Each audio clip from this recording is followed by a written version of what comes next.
Hello, dear friends. This is Cardiac Radio at 11 p.m., nourishing our souls with one more immortal messages. We are here in this program based on the book Psychophonic Instructions. This book comes in a mediumistic meeting, as you can see here, with Chico Xavier and other mediums, counselors, supportive mediums, and the illuminated spirits, but also suffering spirits.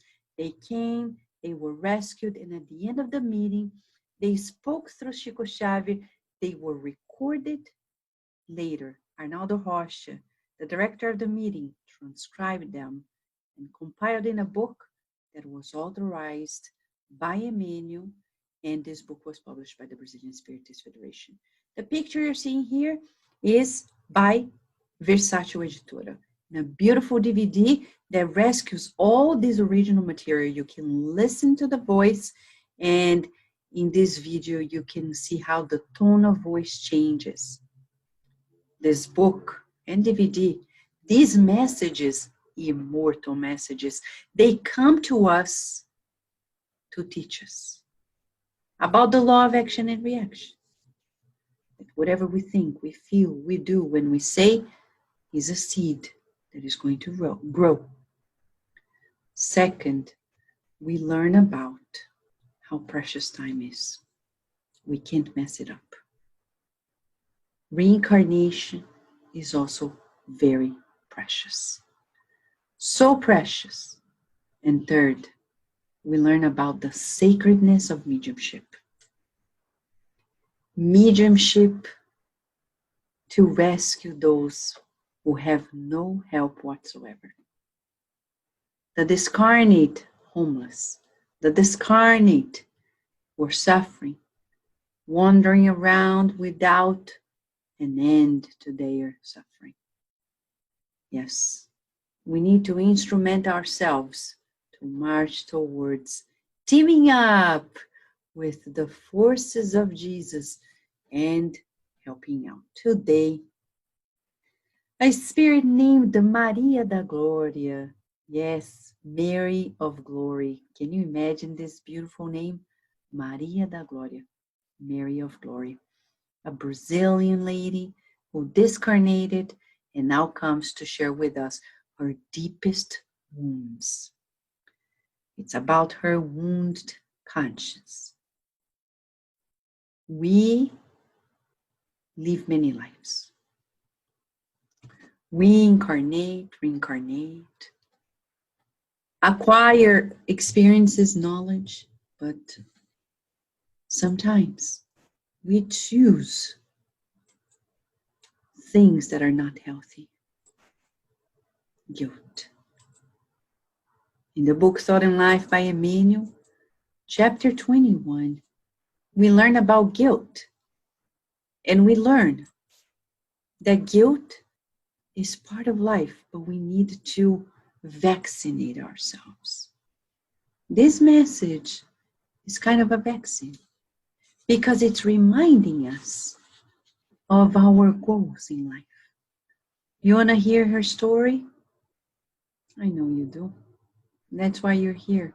It's worthwhile stopping everything now to be reminded of our pathway, of our choices, and the goals to be achieved. September 23rd, 1954, 66 years ago. For the second time, the spirit named Maria da Glória comes back to the Spiritist Center, Spiritist Group Meimei, in Vila Leopoldo, Brazil. And returning to the circle of prayers, she shares her own story. Maria da Glória, wherever she is, certainly more evolved. She receives our prayers of gratitude for having shared her story.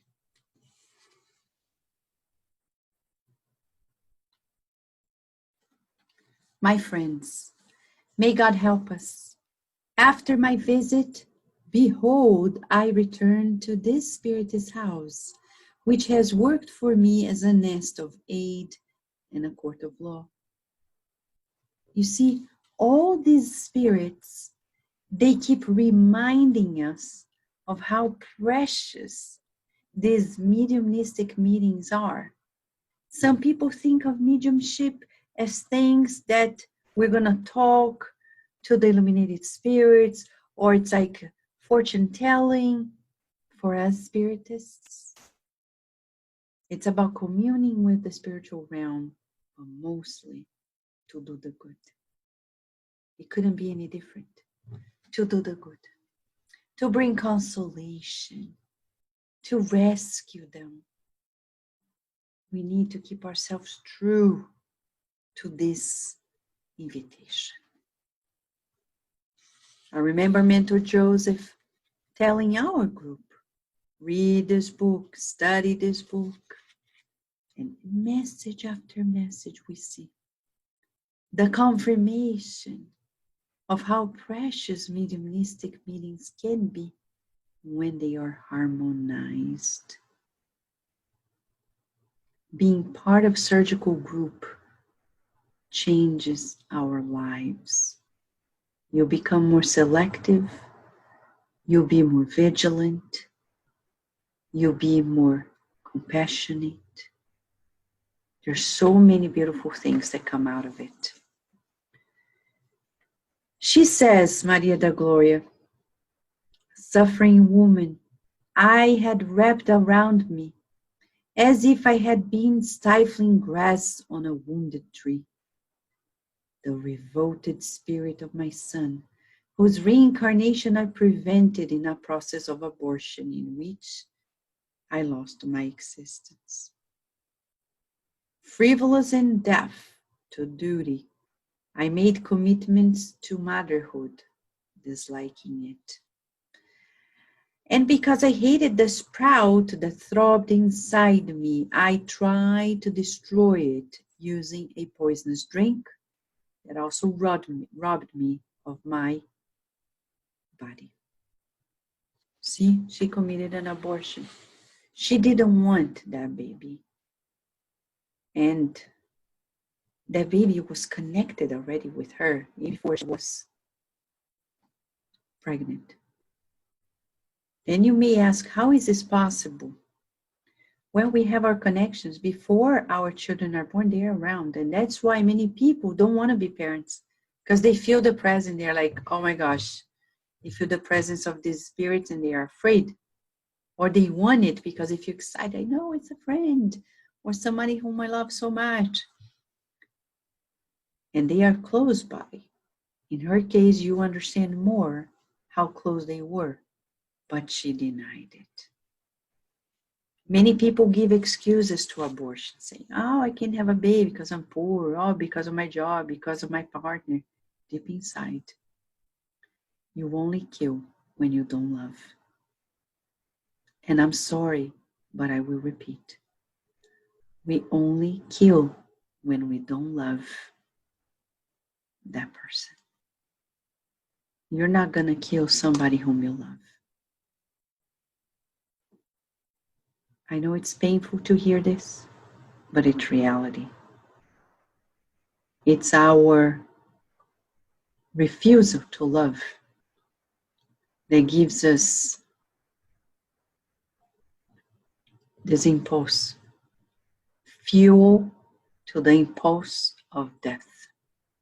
It is our lack of love. It is our resistance and refusal to love that makes us push away life and kill a baby in the womb of our very body.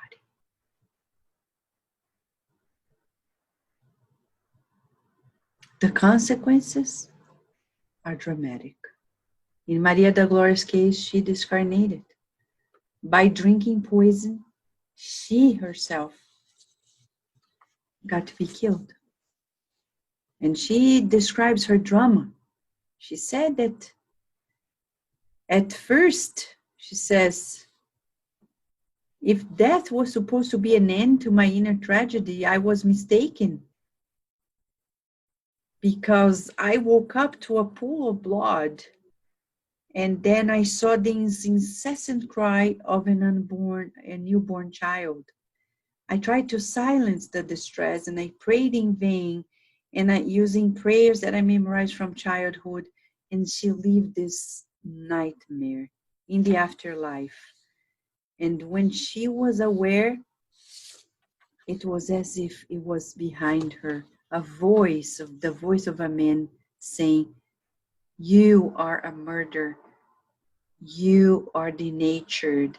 You are an assassin."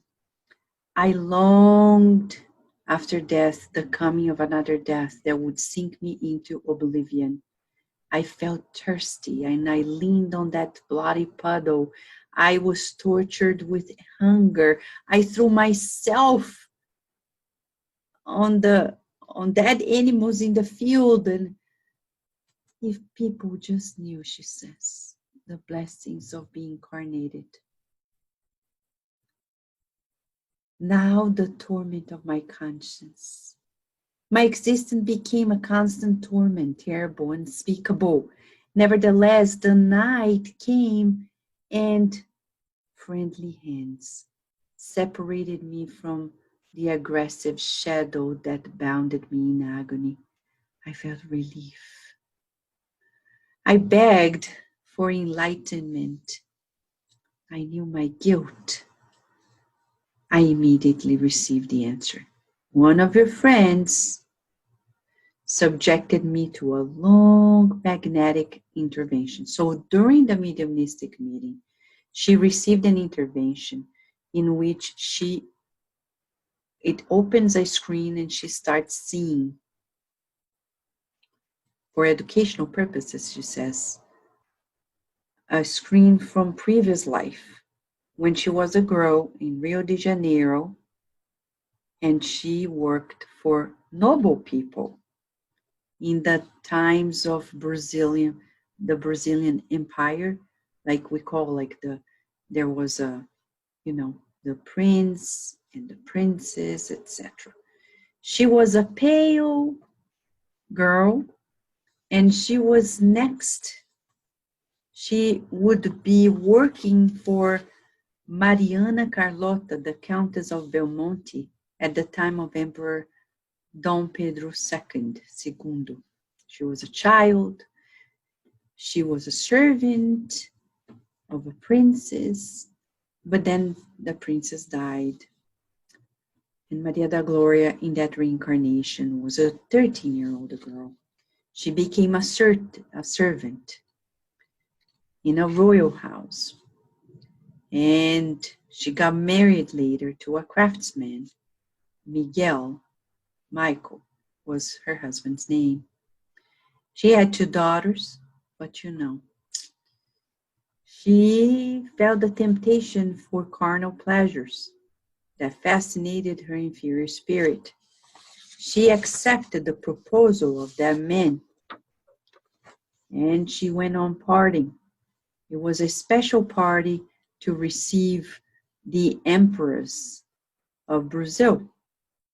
Yes, it was a festive night, the marriage of the Emperor of Brazil, September 4th, 1843. She was there with her lover, having fun, and when she came back home, her husband got to know of the news, and he couldn't take the pain. Miguel committed suicide. Her life is transformed forever. She says, my life was transformed. Difficulties occurred. I abandoned my daughters. And she says, and that adventure just threw me in an abyss. He didn't even treat me like a real woman. But Miguel, who discarnated, became a shadow in my life. He started persecuting me. He became an obsessor, the very husband. And she prostituted herself and later became mentally ill. She was admitted in a mental institution. And there, connected mind to mind with Miguel, she discarnated. After discarnating, Miguel stayed around her, and she says, now, he says, I heard blasphemies, groans, pain. It was an intense night. We both were condemned until I was reborn in the flesh. So she stayed connected with Miguel, and then she received the blessing of reincarnating. I reincarnated loving me and hating me at the same time. Pay attention to this. Because when I go to psychosomatics or books like this by Louise Hay, and people claim that the hardest thing is for them to approve of themselves and to deserve happiness, they say, I don't think I deserve happiness. Only Spiritism can explain why. That's why this vain thing saying, oh, I love myself, I love myself. No, you need to have God first to catapult yourself. Because loving ourselves without this strong connection with God is not sustainable. Usually, majority of people on earth reincarnate with this feeling. I love and hate myself at the same time. This fluctuation. I love, don't love. I love, I don't love. So we need to make an agreement inside of us. Make an agreement to love ourselves for real.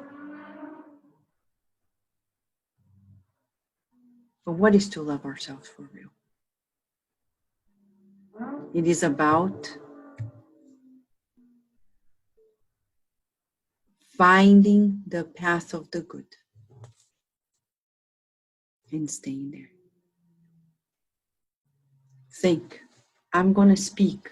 Is this useful? Is this good? That's why we need instruction. We need to expand. Often we make mistakes because our minds are narrow. If we want to avoid mistakes, we need to expand and expand. That's why we need to read all these books until we get it. Right? It's like going to the gym. Another book. Another book.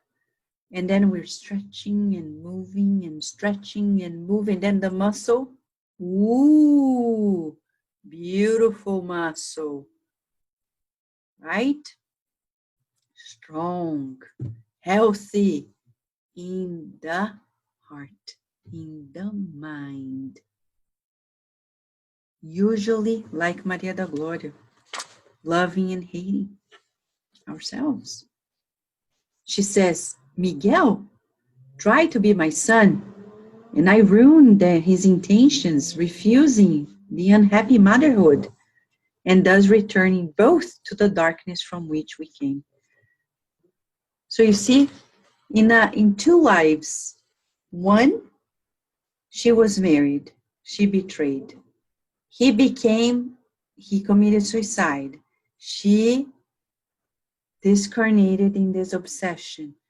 They reincarnate. She was supposed to reincarnate and receive him as a son. When she felt his presence, she committed an abortion. Refused to love. Refused to love. Refused to love. Refused to love. Of course, she doesn't love herself yet.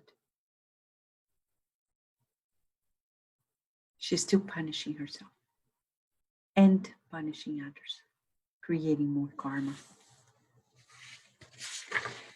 Now, all over again, 1 century, my friends. 1 century from one era to another. And you think we evolve like that. From now to a century, we're only going to evolve if we have a plan. Conscious plan. To do the good always. If we aim, remember the math Mentor Joseph taught us? If I practice 1 hour of the good a day for 30 years. I accumulate 10,000 hours, which is already said by science, turns you into an expert on something. Now, being an expert on the good, ooh, that's really amazing. Huh? An expert on the good. And then you start doing 2 hours, 3 hours, 4 hours, because it's so good, so good, so good, so good. In a century, it's very likely that we're going to be at another level. Not angelic, but better than today. But if we keep in this unconsciousness as we are, this unawareness that we are on earth, in a century, we're going to be Maria da Glória, or like we've been for so many years, for many lives. Yeah, we do some things good, and then we mess up. And then recapitulation. And we mess up. Recapitulation. It doesn't feel good, right? So what do we do to prevent it? Prevention is the best method. We need to have a plan. 1, Jesus said, love God above all things, period. 2, love ourselves. Oh, but I don't deserve. Yes, you do. You deserve. You deserve the good because you're a child of God. But look what I've done. Well, you deserve it. You deserve because you now know you repented and you're committed to doing the good. You're still going to suffer, but you're going to suffer with joy. We're going to suffer feeling the joy of living. Joy of living. Let's sing the joy of living wherever we go.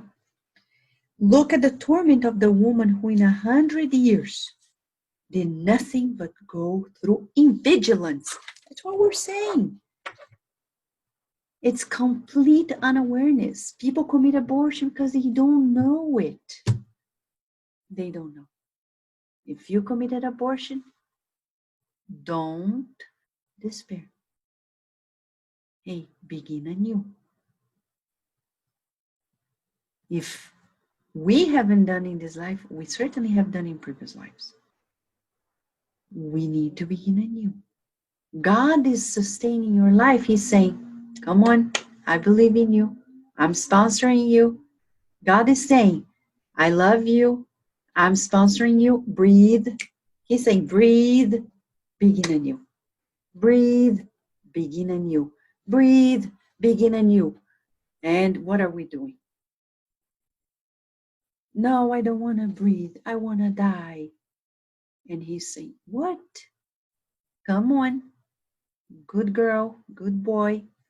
Come on over. Join me here. Breathe. Smile. Begin anew.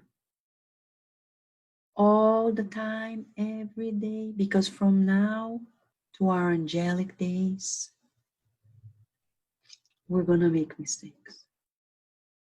But it takes humility to give us another chance. People, when they are too proud of themselves, they have a hard time forgiving themselves. You want to forgive yourself? Humble yourself to God and say, okay, God, I understand. You allowed me to make this mistake, but you want me to change, and I will. And I will forgive myself because I didn't know any better. When we're too proud of ourselves, we have a hard time forgiving ourselves. So solution to self-forgiveness, humility. Solution to loving others, humility, because we're no judge either. How am I going to love that person who did this to me? Well, I'm not God. I'm not supposed to be the one judging. I'm going to accept this child of God as he or she is. Okay. So, from 1943 till the end of the year, new sufferings exacerbated my struggle until prayer and love came to my aid. You see the power of prayer? Andre Luis, Emmanuel, all these spirits, since Kardec's time, they say prayer groups are so important, so important. but especially prayer with mediumship becomes liberating, rescuing. So I come to share my prayer with you that I may renew myself so as to depart in a dignified way to meet the husband who sought to come to me as son, so that we might together rehearse the reparative journey together. In the present narrative, I have no other intention than to tell you that life goes on, that work does not stop, that time does not die, and poor are those who fall, because to uplift themselves often takes fire and gall in the heart. I am a spirit in readjustment, someone who knocks at the door, pleading for protection. Poor woman who speaks to others, warning them about the scourge that awaits us whenever our heart fails the superior principles of the path of elevation. Thus I express myself because men are to some extent a product of influence and dominance. Humanity who share our bed, who feed on the bread we need, who absorb our thoughts, and who hear the words are our children and our brothers, depending on, for us, the victory of justice and God. May the Lord make us aware of our mandate.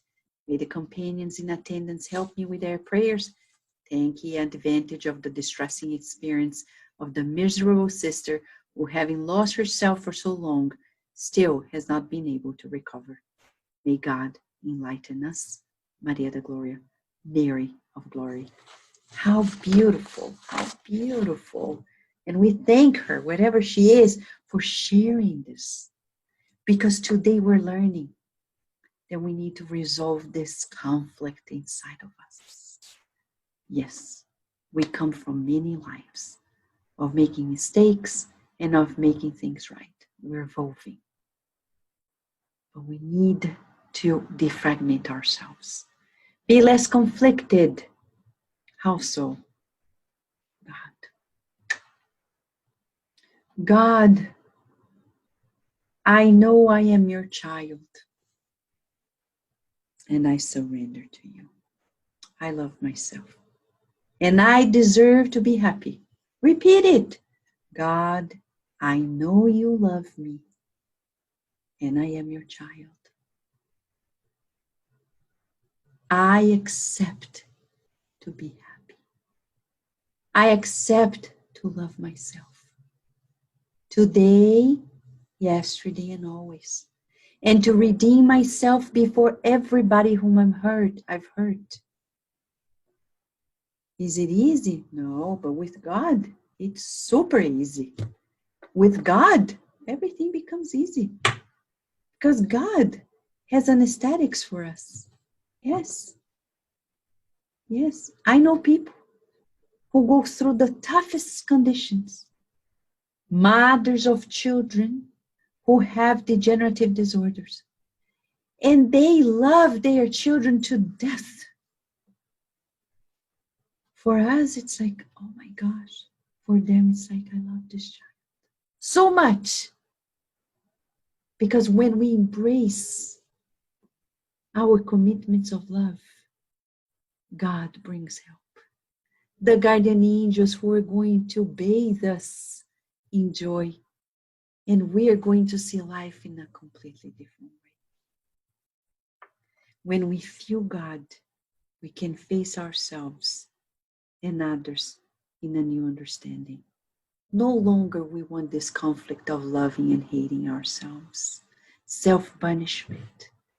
The impulses of death. No. We want not to resist to life. Radical acceptance of life. So let us practice in the next 24 hours. I love and accept life. I love and accept my life. I love and accept my life. I love and accept my life. Let us repeat this all day long, feeling the blessings of God inviting us to this less fragmented life. I know you want us to sing, right? I love and approve of myself in ways that are pleasing to God. That's a way to worship God, to love and approve of ourselves. You want to sing? Yeah? I love and approve of myself in ways that are pleasing to God. I love and approve of myself in ways that are pleasing to God. One more. I love and approve of myself in ways that are pleasing to God. Oh, you're making music, right? I know, with the chair. So, this is it, dear friends. This is the song for the next 24 hours, too. We wish you lots of blessings, and we'll see you tomorrow for one more Immortal Messages here at Cardiac Radio, because here we're always nourishing our souls. Thank you, friends. Until tomorrow, God willing.